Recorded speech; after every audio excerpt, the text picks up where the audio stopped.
Good afternoon. Matt Doyle producing. I'm Jim Inkster, and your host is Governor John Bel Edwards, the 36th installment of Ask the Governor with Governor John Bel Edwards, who's the first governor since Mike Foster to do a program of this kind. It's been 3 years since the first program.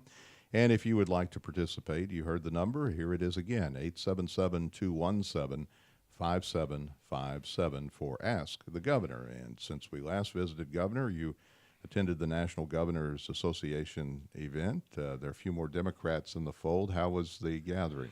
Well, it was a lot of fun, and it's a great experience to go and to sit in a room, a governor's only meeting, and just discuss ideas and figure out what one state has done that was successful in addressing a challenge that you also face.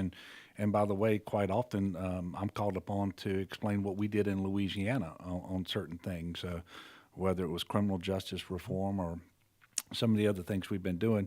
So it's a great opportunity to do that, to learn and to make sure we're advancing the state. Also, there's a black tie event at the White House that's involved, and this year I was able to take my daughter Sarah Ellen with me, and that was a great experience.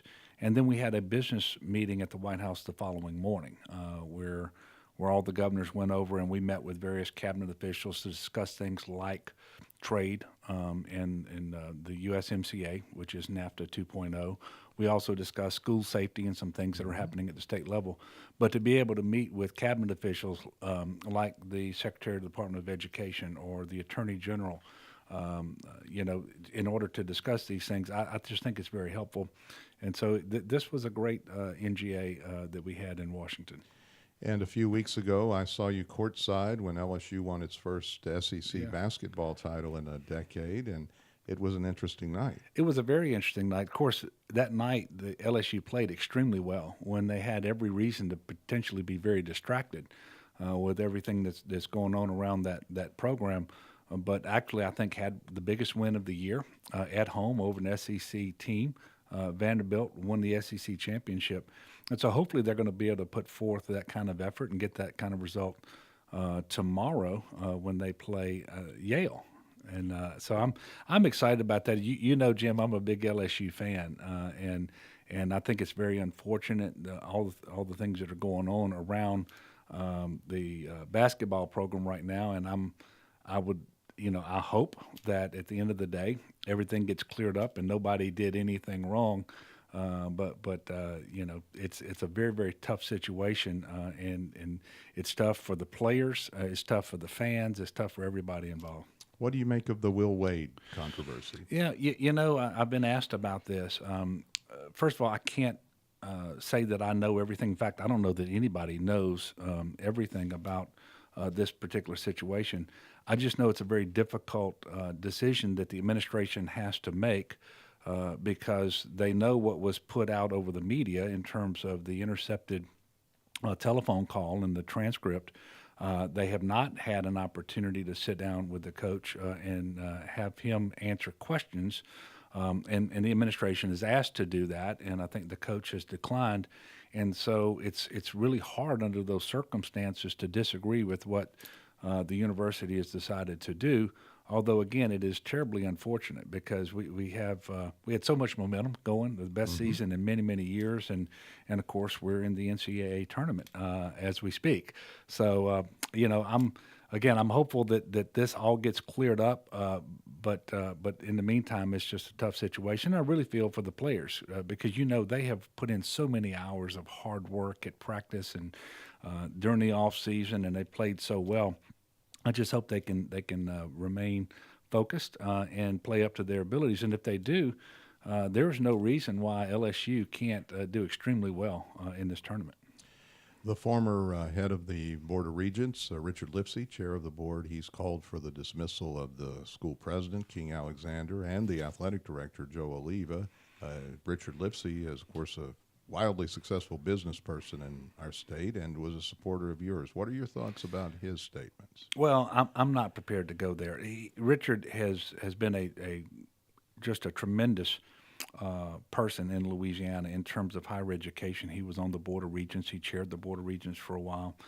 Very successful businessman. He engages in a lot of philanthropy, does tremendous work that improves the state of Louisiana. He is a friend of mine. I am not prepared to echo what he is saying with respect to the current leadership at LSU, and I'll just leave it at that.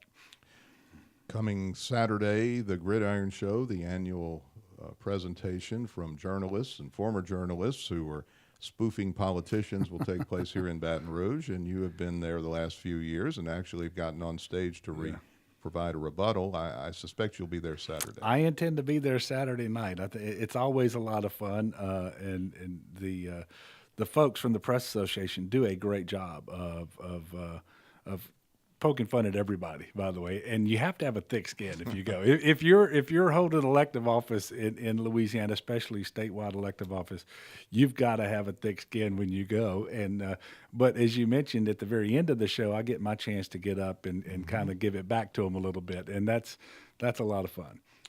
Last year, Jay Darden did a spot-on impersonation of John Kennedy. I thought I saw you laughing over in the corner. I'm sure I was laughing.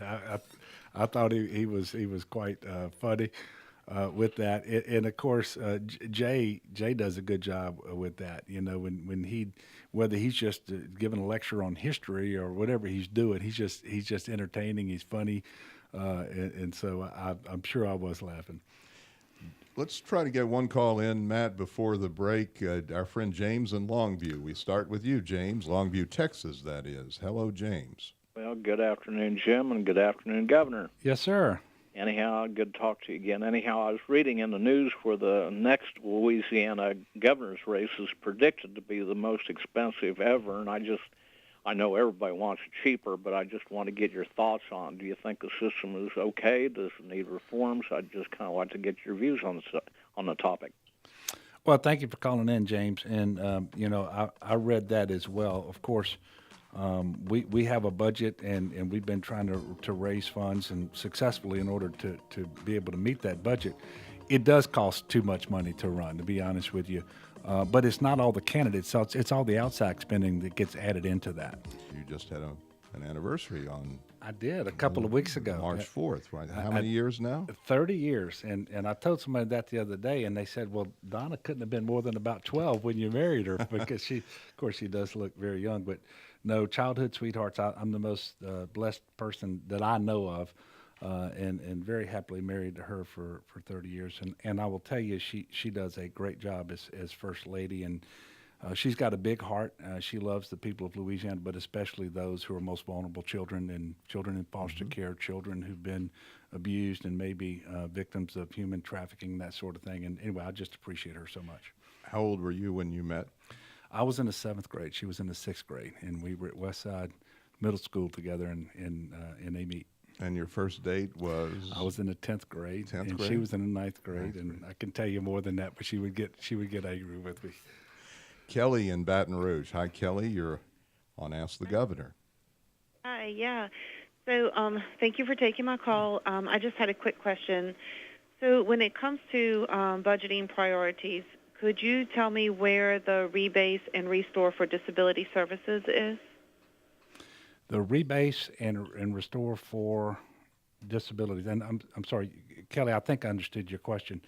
I can tell you it's something that we continue to work on. In fact, just the other day, I had another meeting with Dr. Gee, who is the Secretary of the Department of Health, to see what we can do with respect to rebasing, because I know that I think it goes back to 2008 when there was a reduction on that. And we've done some things in the interim. For example, not long ago, we were able to increase the amount that we pay attendants at night so that we could try to make sure that more individuals had access to providers who would come in at the most difficult times in order to take care of them. But I will actually, if you will stay on the phone, Kelly, and give your information to Micah, we will call you back, because I don't have the information in front of me right now as to exactly where we are with that particular program, but we'll get that information and get it back to you.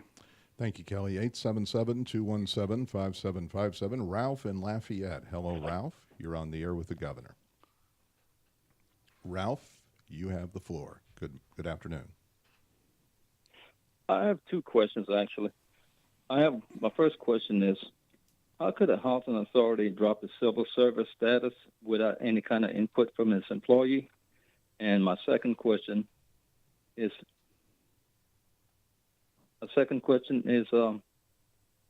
can the state and city taxes be paid throughout the year instead of one big lump sum?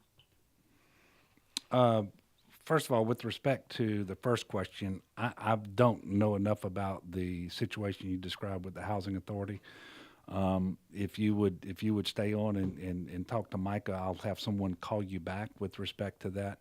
And I assume on the second question, you're dealing with an income tax situation and wanting to know whether, rather than having to make a payment all at once, for example, when you file your return on April 15th, if you can make installment payments. I don't believe that that's the case. But what we ask you to do is have enough withheld so that you don't actually have to come up with money out of pocket at the end.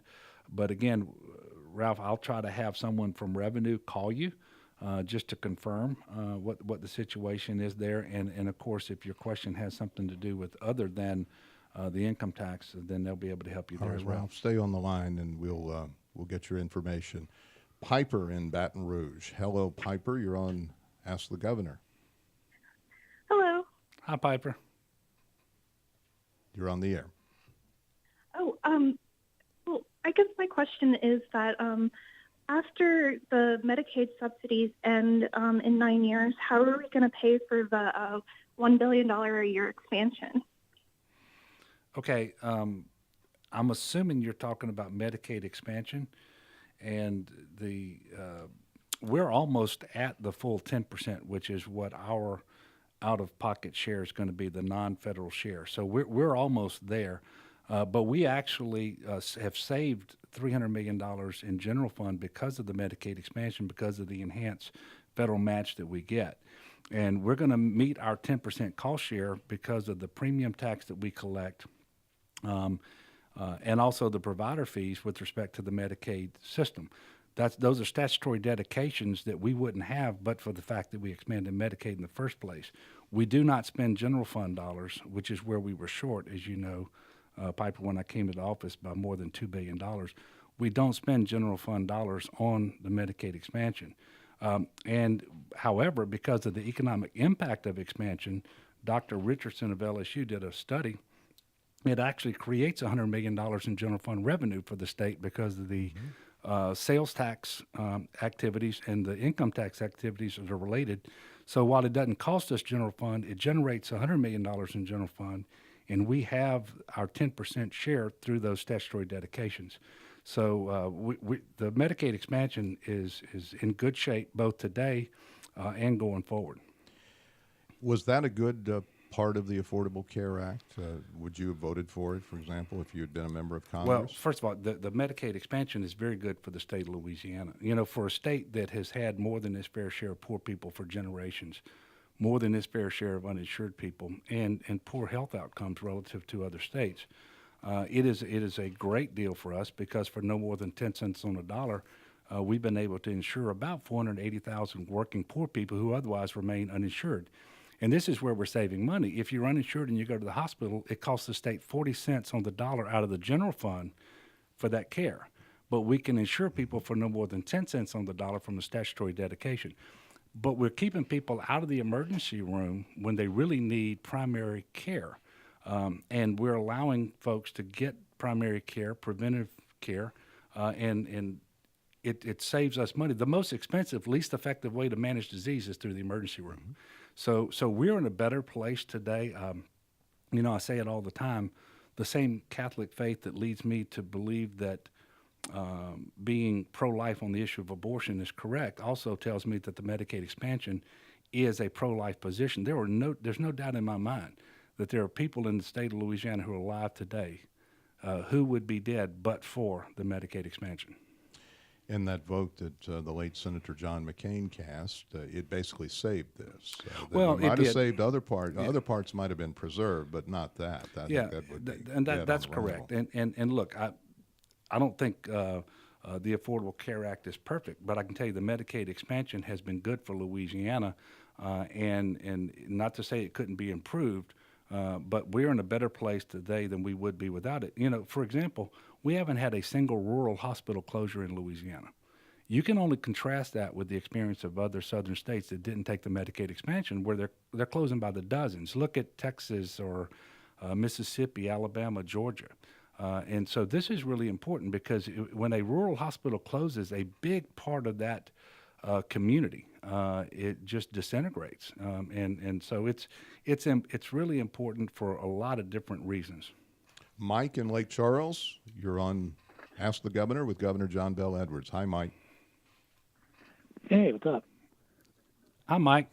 Hey, I was just curious. Since a lot of experts are saying, in a short, not a very long amount of time, actually, that most manufacturing jobs and other jobs, for that matter, are going to be taken over by automation and machines.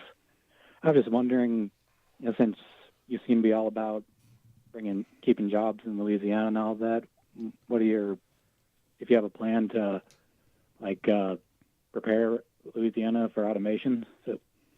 Yeah, well, Mike, first of all, thank you for the question. And there are different estimates on the timeline involved for when this is going to happen and the degree to which it happens and whether these jobs automatically get transferred to another part of the economy that'll be in demand. And the most important thing we can do is to always ask higher education in Louisiana, and for that matter, K through 12 education, to focus on the jobs that are going to be in demand, not yesterday and not today, but tomorrow. And that's where we invest. And that's why we work with manufacturers now and allow them to sit with our higher education leaders. They tell us the knowledge that they need their employees to know and the skills that they need to have. They get to help write the curriculum. And in many cases, they give us the equipment that they want these employees trained on. And they're part of the process. And so that we're trying to make sure that we are educating and training people for the jobs that are going to be in demand. That's going to be essential as we move forward. And with respect to automation and artificial intelligence, robotics, it makes it more important, not less. And so we want to stay on the cutting edge of that.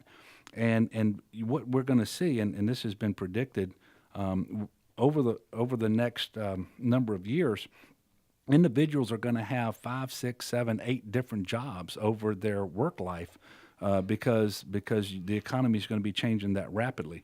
And so just as important as teaching people what they need to know is we actually have to teach people how to learn so that there is a lifetime of learning that they can engage in and that they can always learn a skill and transition to that part of the economy where the jobs are going to be in demand. And so that's our approach here in Louisiana. And by the way, this was a heavy topic at the most recent National Governors Association that Jim was asking me about earlier. Today, the LSU Board of Supervisors approved a 5-year deal for Coach O. It's an extension that will run through 2023, $4 million a year. So he earns more than 20 times more than you do as governor. I'm happy for Coach O and for Kelly. What about this kind of emphasis we have, though, on collegiate athletics at a state university where a coach can earn $4 million and the governor's $135,000? Is that the way things should be? Well, it's the way things are, and quite frankly, there are other schools in the Southeastern Conference especially where the coaches are making more. And if by that standard, Coach Orgeron's a bargain. I think we ended up in the top 10 this year. Mm-hmm. It was a very good coaching job, by the way, because many prognosticators thought LSU would win about 6 games. I think we won 10 games, and we were in the top 10. But he's not a top 10 coach. In fact, he's not even the top 20 coach when it comes to pay. He is somewhere lower than that. So it's a good bargain for the university on that hand. And as you know, the overwhelming majority of his salary doesn't come from taxpayers. It comes from the Tiger Athletic Foundation. But I'm excited about LSU athletics. As you know, I'm particularly fond of Coach Orgeron as a Louisiana native. I think he does a good job, and his enthusiasm for all things LSU is apparent, and it is also contagious. We're about a minute away from a break, but we'll slide Peter in from New Orleans. Peter, good afternoon. You're on the air. Thank you. Hi, Governor. It's nice to speak with you. Hi, Peter. I'm a career and technical education teacher in New Orleans, so essentially that's the words for vocational training. Yes, and sir. I train students in emergency medical services, actually. I'm a paramedic. And I don't know if you are aware, but there's a drastic shortage of EMS providers in the state right now, as well as projected into the future. And the Louisiana Bureau of EMS under the fire marshals does a great job training high school students and trying to get more high school students involved. But I'm just wondering what type of support you want to provide for career and technical education. Peter, the paramedic from New Orleans, asked about a shortage of EMS workers, and I know you've been involved in that, particularly in North Louisiana. Yeah, we have been. So I know that an ambulance provider, it was Acadian, was looking at Northeast Louisiana, realized there was a real shortage, and what we were able to do was get him to sit down with Monty Sullivan, who is the head of the Louisiana Community Technical College system, and then they worked with the various institutions in Northeast Louisiana to start addressing this and to promote this. In fact, we are down in the high schools across the state of Louisiana trying to get young people interested in becoming EMS certified. And so we are doing that there, and I think Peter's exactly right. We do have a shortage of this. By the way, there's shortages almost all the way across the healthcare field, whether it's nurses or EMS individuals. So it is something that we are aware of, and we are addressing it in much the same fashion as I spoke of earlier, trying to marry up employers with our higher education leaders to identify those shortage areas so they can work together to address it. Jerry in Baton Rouge. Hi, Jerry. You're on the air with Governor Edwards. Hi, Governor. I'm Jerry. I'm calling about Elmers Island, in the Grand Isle area.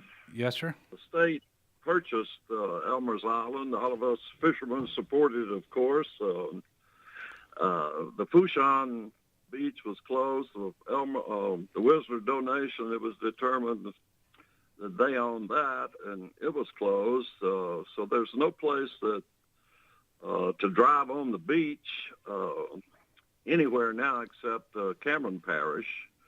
And it was a good cause. They've made a bird sanctuary out of it, and the only way to get to the beach in that area is to walk about 75 yards through sand, and it's pretty much eliminated the elderly and handicapped. I've counted on the Fouchon Beach 400 cars on a weekend. Yeah, Jerry, if you would, I'm going to answer your question as best I can or address that issue. But stay on. I'll try to have someone from CPRA or Wildlife and Fisheries to call you to give you a better explanation. It's certainly been a while since I discussed this particular topic. But as you know, the state spent a lot of money that included federal money on the restoration of Elmers Island and did a first-class job, by the way. It looked so much better than it did. But with that funding source, there are strings attached to it, and then you have limitations on what you can and cannot do with that island thereafter.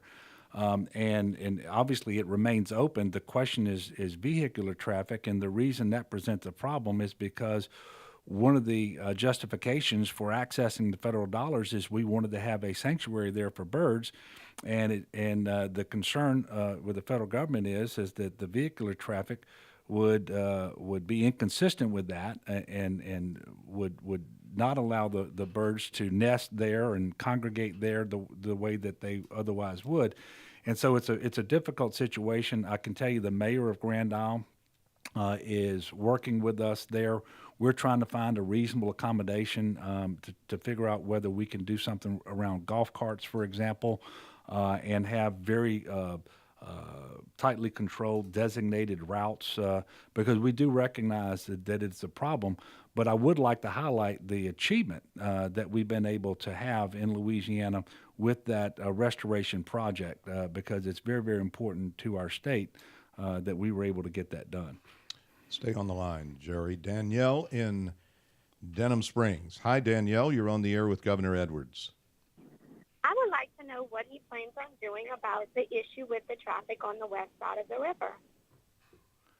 Okay, Danielle, if you're talking about the west side of the river, and I don't know whether you're talking about what happened yesterday with respect to LA1 and the bridge over the Intercoastal Canal, or whether you're just talking about the normal everyday traffic. I will tell you what we're working on with respect to the I-10 traffic is to widen I-10 between the bridge and the split, because when the traffic backs up across the river, it's because as it's crossing the river and it's moving towards the split of I-10 and I-12, it gets backed up there due to very heavy congestion. And so we've actually secured Garvey bonds for the first time in the state's history. We're going to bond out about 10% of our federal Transportation Trust Fund revenue over a 12-year period to undertake 3 major capacity projects in Louisiana, one of which is to expand eastbound and westbound I-10 between the river and the split by adding a lane in each direction. That is certainly going to be very helpful. With respect to the Intercoastal Bridge, in case that's what you're asking about, we already had routine maintenance going on there, and then late yesterday we actually had a dump truck, that apparently had the bed of the truck that was elevated for some reason, and actually caused damage to a girder. We're going to have that one of those lanes closed for a couple of weeks, because we have to get a contractor to come from out of state and do the heat straightening on that particular bridge. So it's obviously not ideal. We were already having problems at the LA1 bridge, but if that was what caused you to call in about the traffic, that's it. Now we're gonna do some temporary things with a light, for example, that we're going to put in a temporary signal at I-10 eastbound off ramp and the LA1 merge. We're going to put police officers in place to try to get the traffic to flow until such time as we can open those lanes back up fully. David in New Orleans. Hello, David. You're on the air with Governor Edwards. All right. Thank you. Good afternoon. Thank you for taking my call. I hope you can hear me all right. I have sort of more of a philosophical question than anything. I'm at the center of a business that's very energy intensive, electricity-wise, and we found it very difficult to find the infrastructure in the state of Louisiana to accommodate us. And it's ultimately leading us having to wonder if we need to move states in order to support our business in the future. And, of course, we don't want to do that, but, it is something we're having to consider given the inability for the state to support us infrastructure-wise. So is there something our state can do to continue to improve its infrastructure and help accommodate businesses, not just ours, but kind of a general philosophical question? And David, let me just ask you. Take my answer off the air. Well, David, before you get off, you said this is about energy intensive, and I'm trying to figure out. It's more of a philosophical infrastructure question. If we can have how can we improve our infrastructure as a state to continue to support and grow business in the future? Yeah. Well, thank you. And that sort of follows what Danielle from Denham Springs was just asking about. I will tell you, I'm not going to pretend we're doing all that we should in Louisiana because we are very resource constrained. For example, our gas tax is 30 years old. It's 16 cents today. It was 16 cents 30 years ago, and the power of inflation to erode that has just reduced the purchasing power, I should say, to about 7.5 cents. So it's really tough. Now we are being more creative. We are very aggressive in pursuing infra grants and Tiger grants, for example, from the federal government. We are taking advantage of Garvey bond opportunities that were never done before in order to deliver some of these big capacity projects, not just the I-10 widening here in Baton Rouge that I just spoke of, but you're down in New Orleans, and so we're actually doing a new interchange off of I-10 that will lead at Kennard that will lead directly into the airport where the new terminal is going to come on May 15th. And up in North Louisiana along I-20, we're doing an interchange at Barksdale Air Force Base, a 4-star nuclear command. But we're also doing things like public-private partnerships that have never been done before. For example, we're pursuing one down in Plaquemines Parish to replace both a tunnel and a bridge, both of which are old and need to be replaced. And so we're doing that. And we're going to continue to work as hard as we can to deliver as much infrastructure as possible. I will tell you that in the United States of America, Louisiana is currently ranked number 1 in terms of the economic development that it gets, the return that it gets for every infrastructure dollar that is spent. And it's more than just the roads and bridges that we were just talking about. It has to do with ports and dredging and so forth. So we are more resource constrained than we want to be, which makes us have to be more creative, more imaginative, and then we have to make sure that we're getting the biggest bang for the dollar. We are doing that in Louisiana, but David, I'm not going to tell you we're doing all that we would like to do because we have a long list of projects around the state. For example, rural bridges. Just a big problem around the state of Louisiana with bridges that may have been built during the FDR administration as part of the Works Progress administration. So we've got some work to do, David. Hey, Governor, thanks for taking my call. Thank you. My question was regarding industrial hemp, the farm bill that the president just signed last year, legalized the growth of industrial hemp. And to my knowledge, Louisiana is one of the only few states that doesn't have any laws on the books regarding cultivation of hemp. I was wondering what is your plan to allow that to be grown in the state? And yeah, Jacob, thank you for the call. It's my understanding that the Farm Bill did authorize this from the federal level. However, it is still subject to state regulation. And I believe there are more than one bill that will be filed this year to address this issue in one fashion or another. I cannot tell you exactly how that's going to turn out, and quite frankly, I haven't had a conversation yet with the Agriculture Commissioner because this is part of the agriculture arena here in the state of Louisiana. But I do believe, based on conversations that I've had, there will be several bills pending in front of the legislature, and so I would encourage you to remain engaged. And as those bills get filed, take a look at them and make your views known with respect to hemp. Harvey in New Orleans. Thank you, Jacob. Harvey, good afternoon. You're on Ask the Governor. Yes, good afternoon, Governor. There's been a lot of discussion on your program about infrastructure improvement, particularly interstates, and the need to relieve congestion. And in that line, I'm wondering how strongly you support the long-discussed proposal for a rail line between Baton Rouge and New Orleans, which many people think would do a lot, certainly, to relieve congestion, and has a lot of environmental benefits, certainly. How strongly do you support the line, the rail line, passenger rail line, and if you do, what are you doing to spur it along? Well, Harvey, thank you very much for the call. I think there are a lot of benefits to a rail line between New Orleans and Baton Rouge.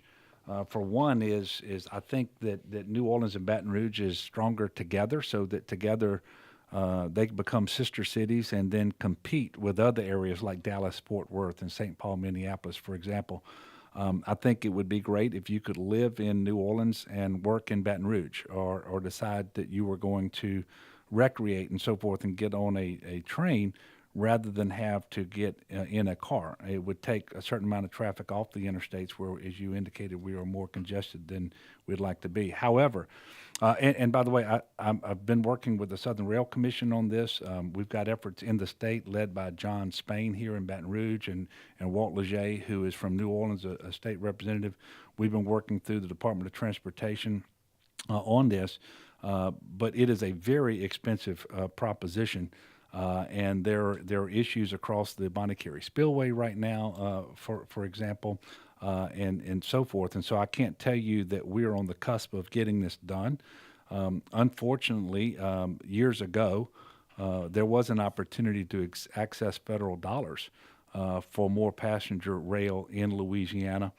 Those dollars were not accepted by the state at that time, and of course that offer from the federal government has not been repeated since then. But Harvey, if you give your number to Micah, I can have someone from the Department of Transportation give you an update on where we are. And by the way, I've had multiple meetings with folks like Amtrak. I've met with, because we ultimately want to get passenger rail reestablished between New Orleans and Florida too. And so I've met with governors of other southern states to talk about this, because it would take multiple states participating in this to make it happen. Now, several states are supporting a national compact, Governor, that would involve having the states provide their electoral votes to the winner of the overall popular vote in a presidential election. Of course, this would do away with the Electoral College as we know it. Do you think the Electoral College is serving the country well? Well, look, I know one's views on this typically depend on how the last election turned out and whether it turned out the way you wanted it to or didn't. I know the Electoral College was devised back at a time when we had very slow communications and so forth. It just seems to me that in 2019, when you have the opportunity to count every vote and to do it relatively quickly, if you wanted to make every vote count and you wanted to make every state important so that you didn't have just a handful of battleground states and the rest of the states get ignored, relatively speaking, that you would find a way to move to a popular vote system. I know that's controversial with some people, but whether they oppose it or support it, that tends to change over time. It depends on which party won or lost the last election, where the Electoral College winner was not also the popular vote winner. So and then you have people who are studying this, trying to figure out exactly the best way to make a transition, knowing how hard it is to get those bills passed. I'm not looking for any change to happen anytime soon in moving away from the Electoral College. But in 4 of the last 7 elections for the highest office in the land, the winner has not received a majority of the votes. Now, they may have gotten a plurality, yes. But in 3 cases, we know, 2 cases, they actually got fewer votes than their opponent. Yeah, and you have some people who make the argument that whoever the president is and whatever party they come from, he or she needs to be able to say, I have a mandate. A majority of the American people who voted in this last election voted for me. And of course, that's not well served by the Electoral College system. It's just one of those things that's more academic than anything else at this point, and it's interesting to have conversation. I just don't look for any change anytime soon. Mike in Slidell. Hello, Mike. Yes. Am I on the air? You are. Okay. I had a quick one for the governor. I can't quite do this in a sound bite, so I'll try to get to it as quick as I can. Usually when we go to do big infrastructure changes, you got to get the money from the taxpayers, or we got to go hat in hand like Corps of Engineers. We need something besides the Louisiana economic development that I've kind of tried to participate in over the years. We could possibly do like power generation from the Mississippi River. Mike, that would be an interesting idea. It's not one that I've been presented in the past for consideration, and I guess the gist of what your comment there is that we would actually have a way to generate revenue for the state that we could then plug into infrastructure needs without having to tap into the Transportation Trust Fund, which is already inadequate. That's interesting. I've not had anybody present to me a business plan along those lines or anything, but it might be something that we ought to consider.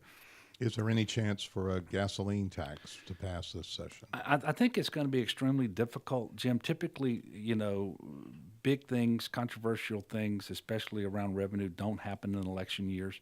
And you'll remember it was just 2 years ago that there was an effort.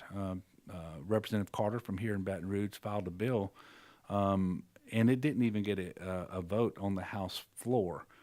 These instruments require a 2/3 vote both in the House and the Senate. So I think it would be very, very difficult. And you have some other states, I think recently Alabama and Arkansas, for example. I think Louisiana now has the 5th oldest gas tax. We were talking about the fact that it's 30 years old and so forth. But this will be a very difficult year. And when other states have been successful, they typically do it the first year of a new term. All right. This will be our last caller for today. David in Baton Rouge. Hi, David. You're on the air. Hi, Governor. I saw your Facebook ads, campaign ads saying how great the economy is, but I also saw today that our economic growth is one of the lowest in the country, especially compared to states like Texas, and that we have the highest sales taxes in the country, according to the Tax Foundation. So how do you square your campaign message that we're better off with those facts? Well, David, I don't think there's any question that the state of Louisiana is better off than it was 3 years ago, and that's by a long shot. And if you average GDP growth over the last year, the growth in Louisiana is 9th in the country. The GDP, the gross domestic product of our state, which measures the size of our economy, exceeds $250 billion today. That's the biggest that it has ever been. We've got about 15 months or so of consecutive year-over-year job growth, and so there's no doubt in my mind that the state of Louisiana is much better off today than it has been, and I feel good about that. Not that we have reached the end zone, but that we are much better off. And with respect to the sales tax, we no longer have the nation's highest sales tax, but I think it's the second highest. If you factor in the fact that we exempt food, drugs, and utilities for residential utilities at least, then the effective rate is actually much lower than that. So we're in a better place today. Revenue is stable. We're funding our critical priorities, and there's just no doubt about that. There's just not subject to any other interpretation. So, Governor John Bel Edwards is a fan of his second alma mater, West Point and LSU. That's We'll be right. back. Stay tuned. Go Tigers.